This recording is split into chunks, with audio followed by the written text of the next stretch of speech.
오늘은 창세기 2장 18절에서 25절입니다. 돕는 배필에 대해서 생각해 보겠습니다.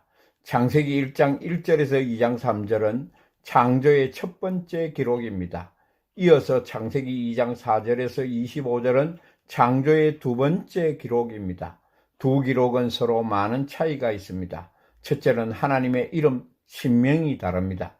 둘째는 창조의 관점이 다릅니다. 셋째는 사람의 정체성이 다릅니다. 첫 번째 기록에는 하나님의 형상대로 창조하셨습니다. 그러나 두 번째 기록에는 그 코에 생기를 불어넣어 주셨습니다. 넷째는 에덴 동산의 창설에 대한 기록이 다릅니다. 첫 번째 기록에는 없고 두 번째 기록이 있습니다. 다섯째, 두 그루의 나무에 대한 기록이 다릅니다. 첫 번째 기록에는 없고 두 번째 기록에 있습니다. 이렇게 두 번째 기록에 사람의 창조, 에덴 동산의 창조, 두 나무를 통해 하나님의 나라를 세우셨습니다. 이제 최초의 하나님의 나라가 시작이 되었습니다.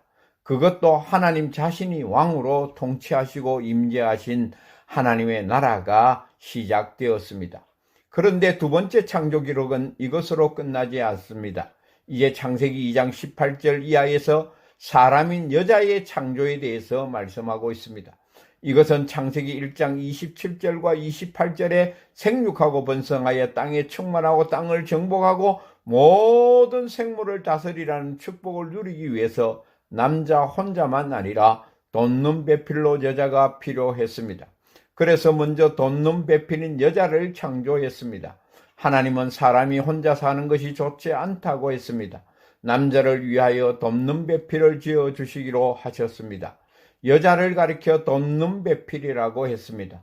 남자는 여자의 도움을 받아야 하나님의 복과 명령을 이룰 수 있다는 것입니다. 서로가 돕는 배필입니다.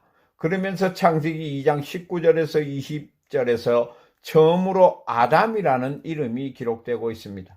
아담이 돕는 배필이 없으므로 라고 하면서 돕는 배필, 곧 가장 적합한 배필을 지어주신 것입니다. 창세기 2장 23절에서 아담은 여자를 보자마자 짤막한 사랑의 시 한 수를 지어 바쳤습니다. 인류 최초의 영가 곧 사랑의 노래입니다. 그러면서 여기 뼈와 살을 말씀하시면서 동질성, 혈연성을 강조합니다. 그런데 창세기 2장 24절에서 25절에서 갑자기 부모라는 말씀이 나오고 있습니다. 첫사람 아담에게는 부모가 없습니다. 그런데 왜 부모라고 나오고 있는가입니다. 그것은 하나님께서 모세를 통해서 출애굽한 이스라엘 백성들에게 결혼 제도를 가르쳐 주시기 위해서입니다. 하나님이 세우신 가장 중요한 제도입니다. 한 남자와 한 여자가 결혼을 해야 한다는 것입니다. 일부 일처 제도입니다. 동성이 아니라 이성입니다.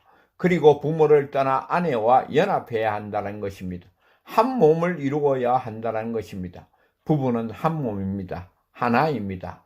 두 사람이 벌거벗었지만 전혀 부끄럽지 않습니다. 아름다운 그 자체였습니다. 창세기 2장 4절부터 25절을 구조적으로 보면 다음과 같습니다. A. 2장 4절부터 7절 남자의 창조, 아담의 창조입니다. B. 2장 8절부터 17절 에덴 동산 창설입니다.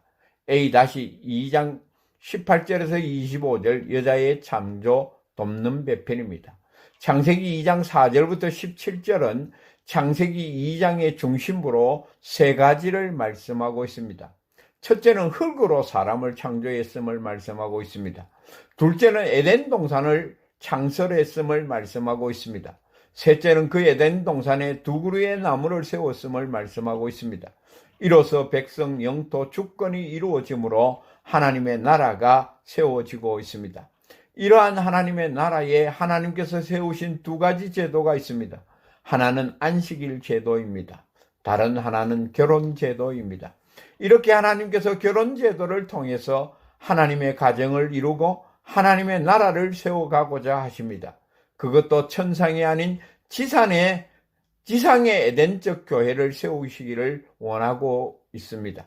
바로 예수 그리스도와 한 몸을 이루어 신랑과 신부로 결혼하게 하여 하나님의 나라를 굳게 세워져 가고자 하십니다. 이것은 출애굽한 이스라엘 백성들로 하여금 제사장 나라를 세우고자 하신 것입니다. 오늘은 돕는 배필에 대해서 생각했습니다.